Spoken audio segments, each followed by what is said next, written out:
You ever just wonder what's behind those doors that are totally, completely shut to you?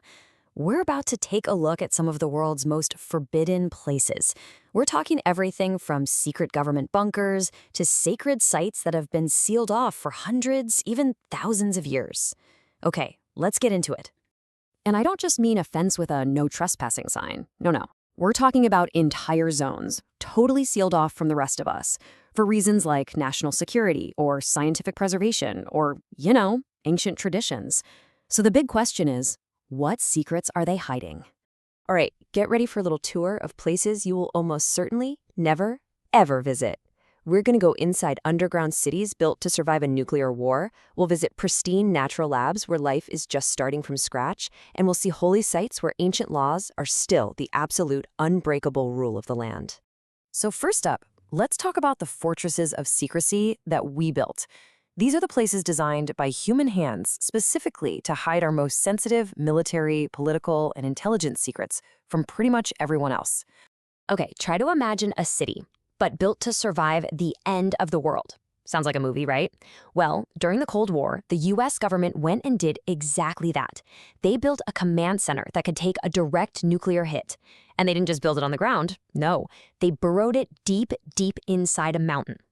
This is the Cheyenne Mountain Complex. And we are not talking about some little basement bunker here. This entire complex is buried under nearly 2,000 feet of solid granite. That is enough solid rock to make it practically indestructible, no matter what kind of chaos is happening up on the surface. They literally built a city inside a hollowed-out mountain.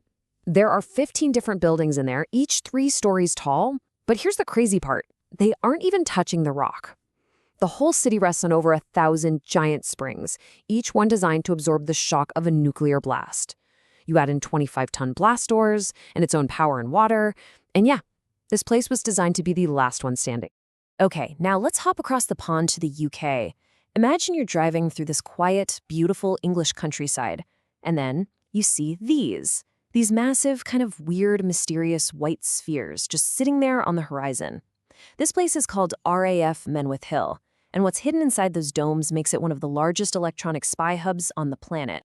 So those giant golf balls, they're basically just covers for incredibly powerful antennas. They're a key part of a global surveillance network called Echelon. It's run mostly by the U.S. National Security Agency, the NSA, and it was originally built to spy on the Soviet Union. But today, it's believed to be intercepting communications from all over the world. And speaking of Cold War secrets, have you ever heard the rumor of Metro 2? For decades, people have whispered about a secret, parallel subway system running deep beneath Moscow, a totally separate transport network built for the absolute top brass and no one else. If you ask the Russian government about it, officially, it doesn't exist. They won't confirm or deny it. But the evidence is, well, it's pretty compelling. The KGB supposedly called it D6, and it's said to connect the Kremlin directly to security headquarters in a secret government airport. The rumors really took off back in 1991 when the U.S. Department of Defense actually published a diagram of the thing. You combine that with stories from former Russian officials, and it gets very hard to believe it's just a myth. But it's not just governments that create these forbidden zones. Some places are off limits because of the laws of nature itself, or because of ancient spiritual traditions that are just as powerful and just as unbreachable as any military fortress. So get this, in 1963, a volcano erupted off the coast of Iceland and created a brand new island out of nothing. It's called Surtsey. And scientists immediately knew this was an incredible once-in-a-lifetime opportunity to see how life takes hold on a totally barren piece of rock. To keep it completely pristine, only a handful of researchers are ever allowed on the island. They even have to check their clothes for stray seeds before they go. It's a perfect, real-life laboratory for planet Earth. All right, now let's head over to Mount Athos in Greece. This place isn't a scientific lab. It's a monastic state, ruled entirely by monks. And they have one very specific rule that's been strictly enforced for more than 1,000 years. So, the legend goes that the Virgin Mary's ship was blown off course and she ended up landing on this very peninsula. She was so taken by its beauty that she blessed it and claimed it as her own personal garden.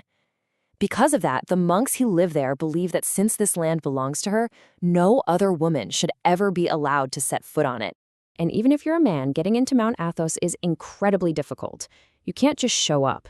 You need a special permit, and they only let in about 100 Orthodox and 10 non-Orthodox men per day.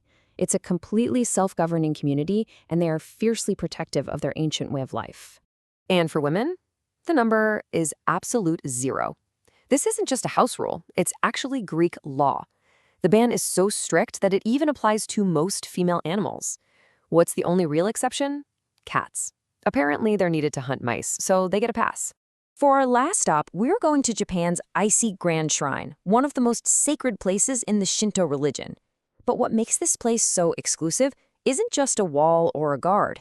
It's a unique tradition of constant renewal that's been going on for centuries. Every 20 years, the entire shrine is completely torn down and rebuilt from scratch on an empty plot of land right next to it. Now, while the public can visit some of the outer areas, the inner sanctuaries are completely hidden from view.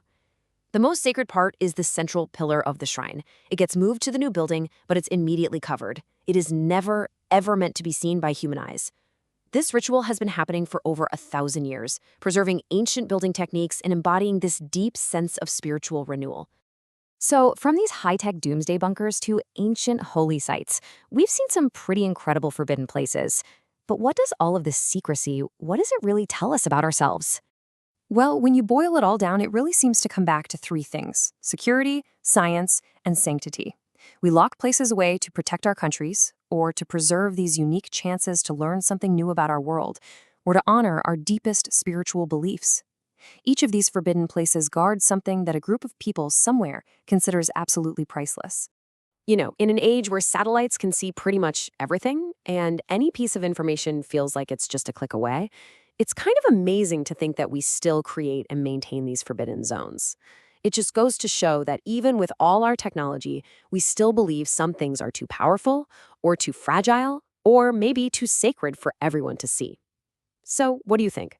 Do these locked doors say more about our wisdom or about our fear?